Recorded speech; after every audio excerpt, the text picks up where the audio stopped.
Welcome to Burn the Ship. This is the podcast where we connect entrepreneurs and professionals and help you go all in on your business. We talk to a lot of people that help us walk the walk, talk the talk, learn all the things that we need to learn, and come out with more experiences, more skills so that we can run a successful business. So I appreciate it very much, Vince, you sharing your time with us today. Anybody that dedicates that time to teach me something, to teach the audience something, it means a lot to us. So we've really made it a point here to work as hard as we can to kind of be this encyclopedia on the internet of people in different industries, at least telling us their story and what it is that they do well to give us a little bit of what to look out for. So you're part of that family now, and I appreciate it very much. I wanted to say that up front. But why don't you tell us a little bit about yourself? All right. Well, my name is Vince Heuser. Currently, I'm the owner of Wholesale Door Supply. That company, we distribute garage doors throughout Kentucky, Tennessee, Indiana, and Ohio. But that's my latest company. But so from the entrepreneurial, I actually started when I was a kid mowing yards, and then went to college, got out of college, and started my first company then. A couple years later, I started a second one, and both of those I didn't have the proper cash flow knowledge, I guess you would say, and I had a job offer. I worked for a big production home builder. I took that position. They basically bought me out, and I worked for them for several years. I learned a lot there, just in how things should be structured. Um, and that went very well until 2008. It's probably before your time, but but anyway, there was major crash. It was all new construction work that we were doing, and that ended that real quick. That company we literally did over $1 billion a year in housing, and basically overnight it was shut down when everything crashed. So that led me into kind of what we're doing now. But I started a company where we were in the garage door service business. I had a friend that was in that business and convinced me to get into it.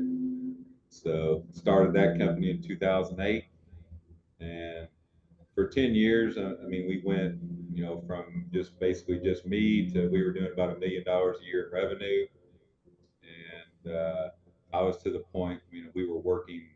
I was working 7 days a week, usually 10, 12-hour days every single day. And I'm like, this really sucks. I'm either going to learn how to really scale this thing, or I'm going to go work for somebody, because I can probably make as much, maybe more money working for somebody else than what I'm doing right now. It'd be a whole lot easier. So I joined the first coaching company that I was involved with, and that's really where everything started for what we're doing today. Is there was a I didn't really understand systems and processes at that point. I didn't realize we did have some, but I didn't even know I had some at that point. Nothing was documented. It was just, this is the way we do it, and I was pretty much the only one that followed that process. I thought all of them did, but they weren't. So once we started in that group, I literally tripled the company in about 90 days, just with coming back from the initial training course, and being involved in the ongoing training over that period. Um, and the big thing was just learning how to track results, uh, and implementing a structured sales process, just systems and processes all the way through. So, like the big, in our world, the two big KPIs, key performance indicators, that we use in that part is average tickets and closing rates on jobs. I wasn't tracking that before, and then when I did see the numbers, once we started tracking it, it was horrible. You And, can keep going. I'm just turning you up a little bit. all right. So anyway, so we went from, we were tracking at like 3 million, and I was able to hire a operations manager, so that got me out of the truck completely. I hardly have ever worked on a garage door since that point, and I started moving all my people into that training program, depending on what level they were at, and we continued to scale that pretty rapidly. Um, and so that was in 2018. 2019, I actually added HVAC and plumbing to the arsenal. So I was, I mean, and they preached it. I mean, one of the easiest ways to grow is just to sell more stuff to the same people. So, and we did very well with what we did in the garage door business. At that time, we probably had about 10,000 people in our database that we had worked for. And so we just went in there and started marketing these other services to them. And I stumped my toe several times during that phase. I was advised by my coach not to do both of them at the same time, and I ignored that advice and did it anyway. Hmm. And but anyway, so we grew that pretty rapidly as well. After about a year of making every mistake that you could possibly make in those businesses, then I added electrical to it as well, as we were subcontracting a lot of electrical work out. So then now we had four trades by 21, or I guess no, in 20. And anyway, so once I really got into that coaching group, long story short, we grew that from 1 million in 18, 19. Um, and I just recently sold that company, and we were tracking to do about 20 million in revenue that year. We built it up to we had 85 trucks, 130 employees. I mean, it was kind of a machine. So that was sold several months ago. And but back in 20, when I was doing this other stuff, I also kind of had another opportunity to start up the current company I have now, which is Wholesale Door Supply. And so I found a guy that was a great manager, had done it for many, many years for someone else. So hired him, and and then we were off to the races there. So I mean, we're now the biggest distributor in our region. I mean that this year we'll probably do about $15 million in revenue in that company, and that one being that I understood the systems and processes. I mean, I literally work in that company maybe 3 or 4 hours a week. So it pretty much runs itself. I just watch KPIs on it. What's our sales numbers look like? What's the pipeline look like? And that sort of thing. So it that it's all been a great run. Since I got into understanding coaching, and we've been involved in a couple additional ones since then. I stay involved in a few mastermind groups and a couple other coaching groups as well. You know, just to continue to refine systems and processes. I mean that I can't stress that enough. Sure. So how long has this journey of kind of refining systems and processes been? Because I think really what like is most relevant about what we're talking about is that a lot of people start businesses in industries that are not it's not easy to complete the work, Mm. right? The work is strenuous, the work is tiring, the work is difficult from an overhead perspective. I mean, there's a lot of variables that you run into whenever you're talking about getting to some sort of service industry work. And I think that most people start out with a goal of, can I make it happen?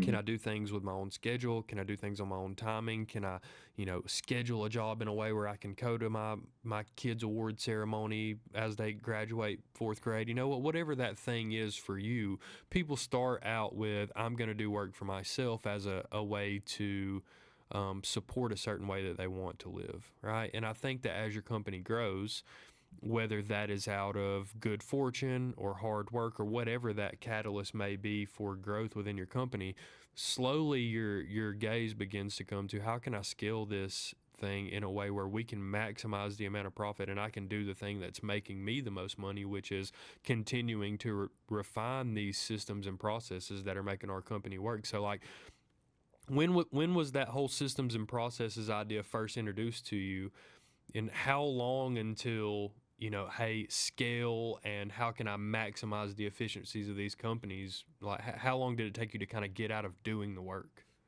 I mean, it was from the time I started into the first coaching program that we were in. I mean, it was literally almost immediate.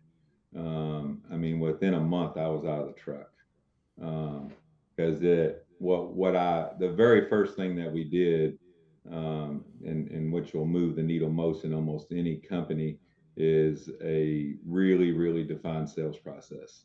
If you want consistent results, you've got to have a consistent process in how you present.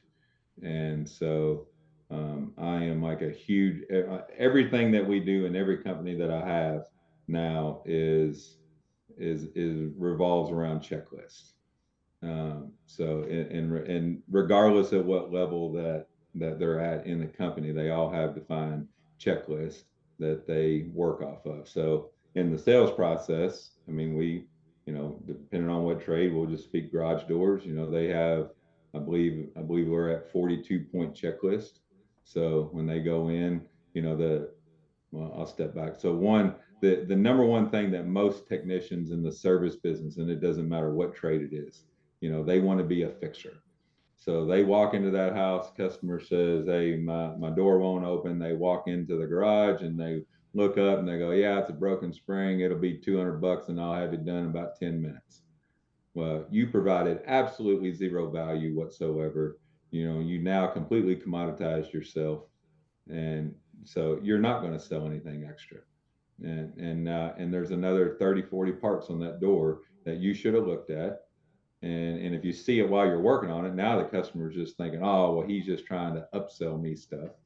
Um, so, and then it just creates this whole issue in the garage where, even though that most technicians, as soon as the customer explains what's going on, regardless of the trade, they probably within a 90% chance know what's really wrong, the immediate major issue.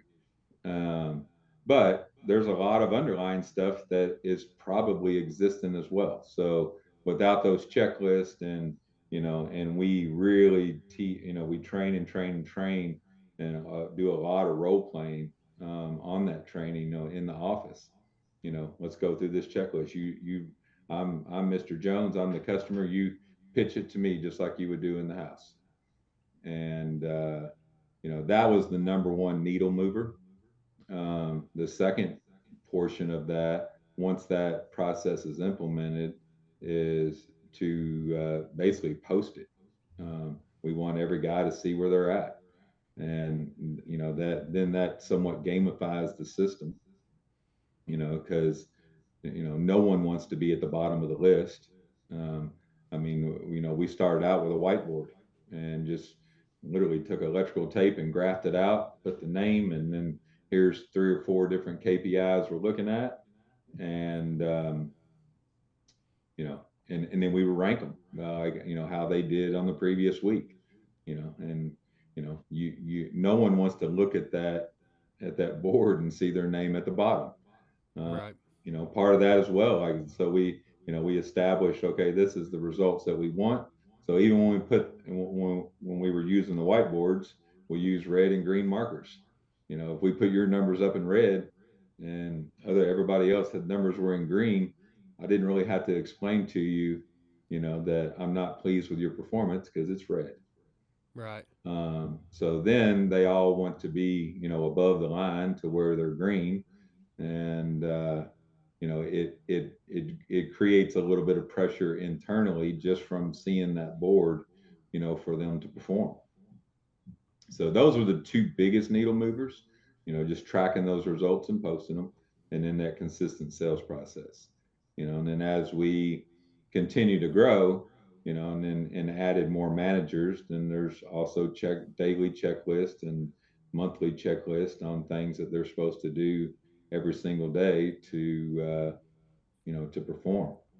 So, but And so as you begin like factoring these things into the equation, right? Like the key performance indicators are top of mind now because we're tracking them and posting them. And then on top of that thing is our sales process is consistent. So we're really taking the variability out of what's going on, because like I think one of the traps that you fall into as an entrepreneur is like it's not always because the answer to the issue is not always because people suck. You know what I mean? Right. Is sometimes you have to be willing to embrace the idea that these people are really working hard and they're doing what they're saying, and that there are holes in the process that need to be filled for people to have the ability to be successful. Because we've talked about that before. A big part of being an entrepreneur is, driving a ship where people feel like, one, they're valued, and two, they feel like they have the ability to work themselves up, whether that be an influence or an income or whatever that incentive may be to go higher in your company. So I guess my question is this, right? Is you start tracking these things, right? And it starts to make sense to the people that are on the ground interacting with these numbers and putting these numbers on the board and reviewing their numbers on a weekly basis and seeing, did they do the right thing or the wrong thing, right?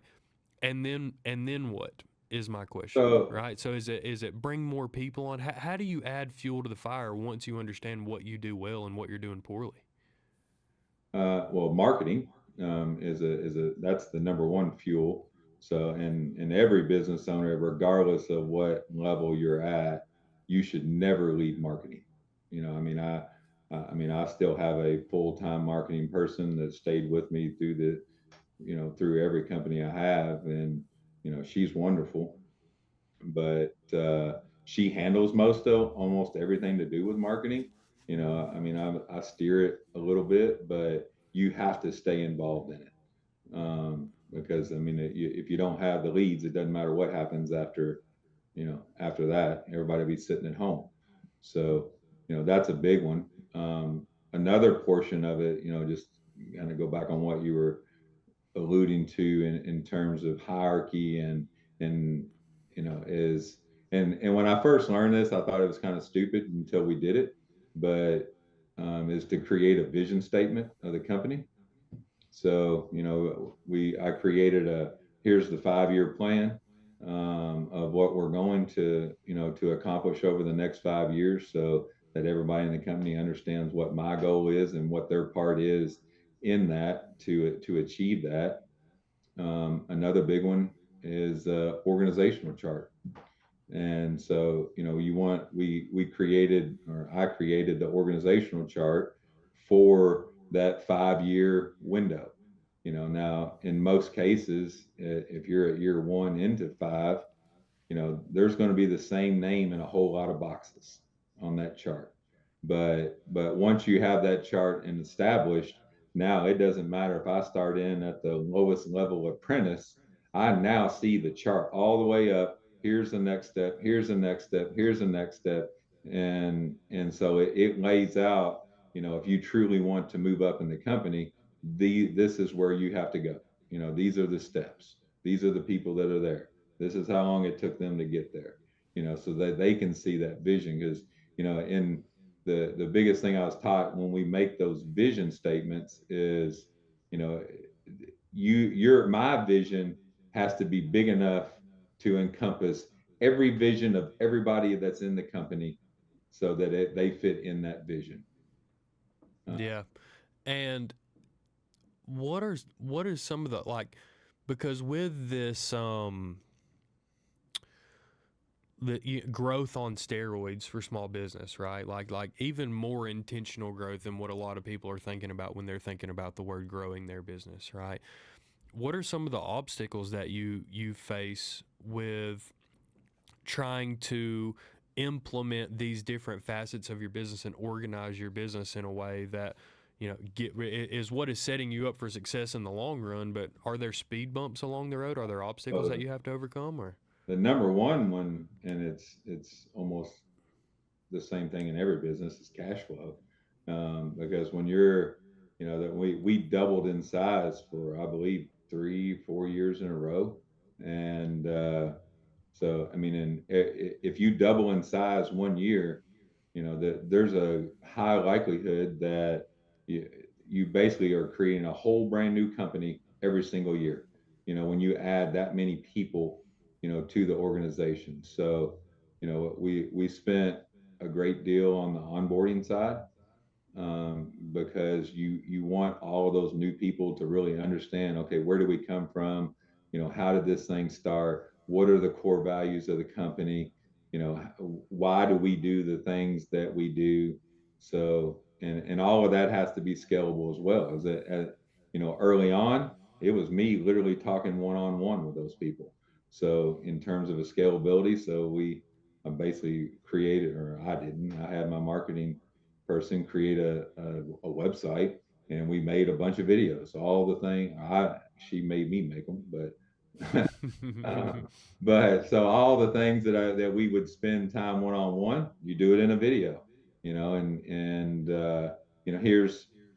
here's from day one on. We would usually onboard for 3 to 4 days, and that would be riding in a truck with like a senior technician, and part of the day they'd be watching videos on expectations, just everything about the company that we could think of to put a video on, and keeping those videos, typically 3 to 5 minutes long. So it's, one topic for just a short time. If not, you won't keep their attention. If you make hour-long videos, Right. they'll just fall asleep while they're watching them. But that's a big deal, of just maintaining the company culture when you're bringing on that many people that quickly. But I mean, in the service business, I mean, again, just in the garage door space, for example, I mean, each one of our technicians, I mean, they basically would bring in about a $500,000 in revenue a year. So, I mean, if you got three, you're doing 1.5, and if you got six, you're doing 3 million. So if you're only adding three people, it's not as big a task as what that seems. Now, when we were at 7 or 8 million and went to 15 million, now that's where those issues really come into play, of being able to scale everything really rapidly.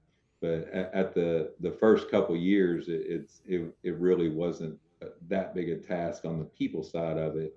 It was really more so on the finance side of it. I mean, when you're buying trucks like they're going out of style, you know, and growing that quickly, you can't produce enough money to start writing checks for trucks. So now you're getting into financing, and now you're playing games with the bankers, and and I mean, a lot of my time was spent convincing bankers to loan me more money. Uh, Sure. and you have to go in there and tell the story. Here's what we do. Here's how we do it on, across the board, so that they're convinced to loan another $1 million to buy, another fleet of trucks, and get them wrapped and get them, stocked, outfitted. There's just a whole lot to that. No, Maintain an and I office. We went through 4 different offices during that time. right. I mean, there's a lot of little things that when you start scaling them, I mean, I never thought of. I mean, we literally had to have somebody maintaining keys. I mean, we had several days like, where's the key to the truck? No, I don't know. And so there becomes these tasks that you wouldn't even think would be a task, that you don't realize until you get to that size. And it's usually because there's some serious pain points on the way that pointed that out. No, yeah, for sure. And I mean, it just doubles down on the idea that if you don't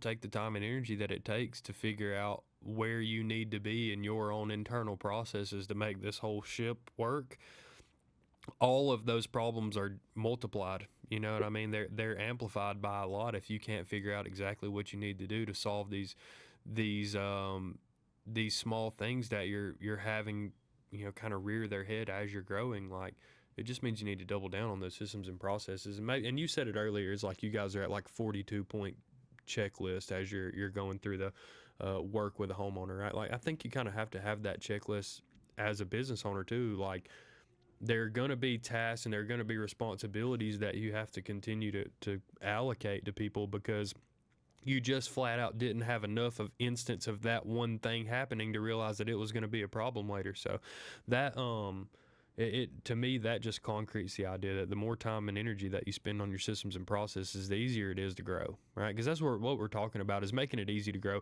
putting yourself in the right fertile soil Mhm. so that your business has a fighting chance, because it's hard enough, right? And if you don't know exactly the things that you need to be doing to make your life a little bit easier, like I said, it's multiplied exponentially. But I think what you're doing with your business is very interesting. And I think that the story that you've told, like, chronologically walked us through of I came from the person that was doing the work and rendering the service and making the business, and you found a way to make that your business, your baby, you know, to really put it in your heart, is this thing that I want to take care of and make work for me, all the way to this thing is bigger than me, and I have to be the strongest cog in the wheel to make this whole thing spin around for all these people that we're taking care of. Because as a business owner, trust me, there's responsibility. You may start out with just that responsibility to yourself, and it may permeate over to your family and your children, or whoever is closest to you. But eventually, you know, if you're growing, it's gonna that same love is gonna transfer over to your employees and the relationships that you have that keep the food on the table and people that keep that recurring business headed your way. So, I mean, I say it all the time, and I boil it down to a couple of things. Just take care of your customers and take care of your employees and work really hard, and a lot of good things can happen for you in business. But if you don't want to take that shotgun approach, much like myself, who really just doesn't think that way, systems, processes, feedback, engagement with your employees, all those things are the ticket to me. It's the ticket of understanding exactly, at least being able to give a proper diagnosis of here's what we need to do to make things work the right way. Yeah, I'd say one of the biggest things that I see, because I work with several other contractors, you know, coaching them a little bit, but there's a level at in probably in every business. I know for sure in the service business that um, the owner is the problem, you know, and Sure. that's what's stopping the growth. And they won't trust enough people under them. So, you know, like in the space that I'm in all the home services, it usually happens around that 3 to 5 million range, just depending on the trade. And that's the point where the owner has totally maximized everything that he can put his direct input in, him or her. Right. And so they're at that point, they're the one that stalls the growth, because even if they hire more people, if they won't give them the freedom to actually do the job that they want them to do, and they want to make every decision in the company, that's where the growth stops. So, I mean, we see tons and tons of companies that'll come out, and I mean, in our market, I think there's like maybe 300 HVAC companies that are out there. Now, most of those 2, 3, 4 man companies, and those particular owners, they weren't big enough to get to the 3 million. They may stop at 1 million before they can't handle any more um, decision making during the day, because they want their hands Sure. on everything. So until you can hire those managers and really depend those managers are going to make the decisions that you would make, and they're never going to make all of them. I mean, the rule I use is if I hire somebody and they at least did 80% of what I think I would have done, that's good enough. We can, we can handle that. And that's where most companies stall. And then when they start stalling at that level, they're only there for a year or two, and then they fail completely. Because if Sure. you're not growing, you're dying. Yep. That's a fact. And everybody senses it. The people that you're working with, your customers, your employees, everybody can see it. If you're not, like, if your goal is to be that absentee owner, right? Like, if you want to spend all your time on the beach or all your time in the woods or wherever you want to spend your time, you afford that luxury by working really, really hard in your business and getting it to a place where you can afford those things, right? But those things don't last unless you have those systems and processes in place that let that well-oiled machine be a well-oiled machine without your hands on the pulse, right? Like, you don't have to be the micromanager of everything that happens within your company to run a successful company.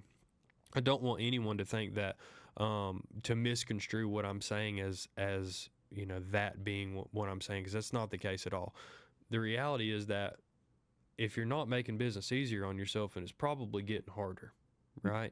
And you have to be doing the things that other people aren't willing to do in your industry to surpass those barriers that you set for yourself, right? It's I've said it again. Business is not easy, right? And it only gets harder, especially if you're not working on spending all of your time on how can I make these things easier? How can I make my employees' jobs easier? How can I make the responsibility that my managers need to carry more, both clearer and easier, and let them take some gratitude and some responsibility and some personal ownership of the things that they need to be doing. Like, there, and a lot of this comes back to culture, and we could probably sit here and talk about this all day, but I think what you're doing is really, really cool, because it shows that if you take this systematic approach to business, mixed with a little bit of hard work, mixed with a little bit of good fortune, mixed with all the things that you need to do to afford a pleasurable life in the first place. Business is a really, really cool tool that you can use to make those things happen. And if you don't want it to be that way, that's absolutely fine. There are tons of people that get to that place, that 1 to 3 million mark in the service industry. They work with a handful of people that they're related to most of the time, and they run a really successful company, right? Like in their terms of success, what they're doing is right up their alley. But if it's not that for you, if you don't know what success looks like for you, I think that what we've talked about is a really, really good way to take a scalable approach to growing your business as wildly large as your mind can imagine, because that's what people don't tell you at the beginning is you understand you need to get some customers and a logo. Maybe you need to carry some product, or you need a line of credit to extend service for materials. Like, there's all those things that you're going to have to deal with early, especially if you know anything about your industry. But there are things that you don't know, right? There are growing pains that you're going to experience that you're not going to know about until you're a certain size, and that's just the nature of the beast. It's just what business is. But it's a lot of fun, and it can unlock a lot of stuff for you in your life that you really didn't think about. Like, I've seen it firsthand, taking on clients that are literally day one into business, that have taken this same approach that you're taking, which is being very process and systematic.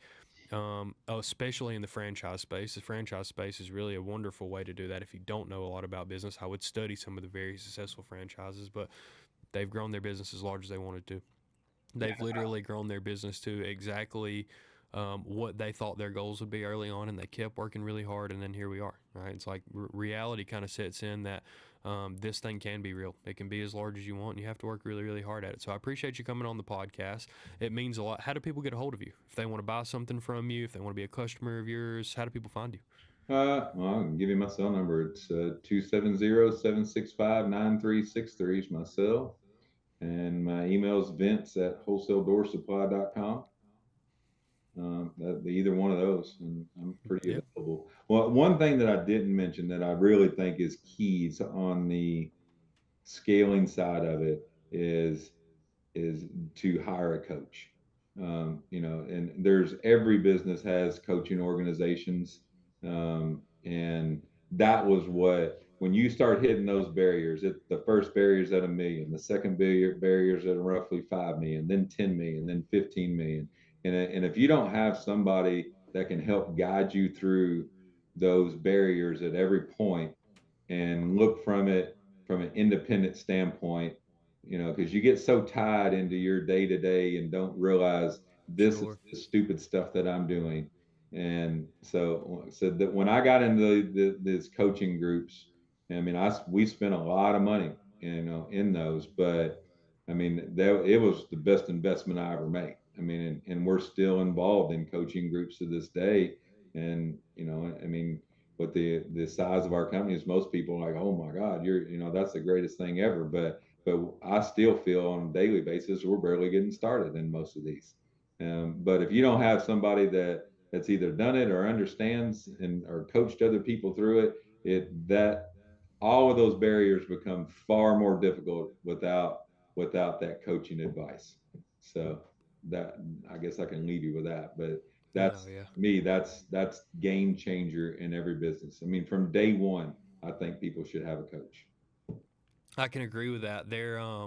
There's some really good ones in my industry that we have taken advantage of, and now we're kind of at the point where we're focused a lot on technology. Like, we're at the point where we're adding more salespeople and things like that, and we're focused a lot on finding a really good handful of tools that we can use to manage our relationships with our customers, because it may be years, of 3, 4, 5 years down the road where then someone's need changes, or someone's business changes, or they're in a new industry, or whatever that may be, that they reach out to us, or we should reach out to them, or whatever that may be. Like, we're really focused on trying to find ways to keep track and organize and be able to scale the size of our pipeline and our network. And exactly what you're saying is hitting home because of those things right now. Like, I've been in this industry for about 8 years. My company's been in it for probably 15, even though the owners of mine probably been at 25 apiece. But it's you don't know what you don't know. We started out a company, and this is my kind of testimony for exactly what we're talking about. But we started out as a company of good salespeople. We were very knowledgeable about our industry compared to the other salespeople in our industry, but I'm in the credit card processing capital of the world, right? Like three of the five largest credit card processors in the world are located about 20 miles from me. And so we had to learn what are the things that we can do to be different, like add another service or in-house customer service was a big thing for us, answering all of our phone calls, things like that. But we had to get a coach to really realize exactly what those holes were in our industry so that we could execute in a way that made our company truly stand out. Because one merchant is good, but a referral is better, and a referral relationship that continues to find opportunities for you is even better. And that was really our goal, is trying to take some of those transactional type of interactions and make those very relational. And I urge you to do the same thing. Take care of your customers, take care of your people, and work really, really hard. And ask for help. I guess that is the fourth thing that I would say is find a coach or somebody that knows a little bit more than you know about your industry, and do whatever it takes to answer the questions that you have about your business in a way that's going to make you a more proficient owner. And if I can be a part of that, please let me know. But I appreciate it, Vince. I really do appreciate what you're talking about. I think what you got going on is really cool. And if I can be a help to you guys, please let me know. I'm always around. So All right. cool. Thank you very much. All right, burn the ship.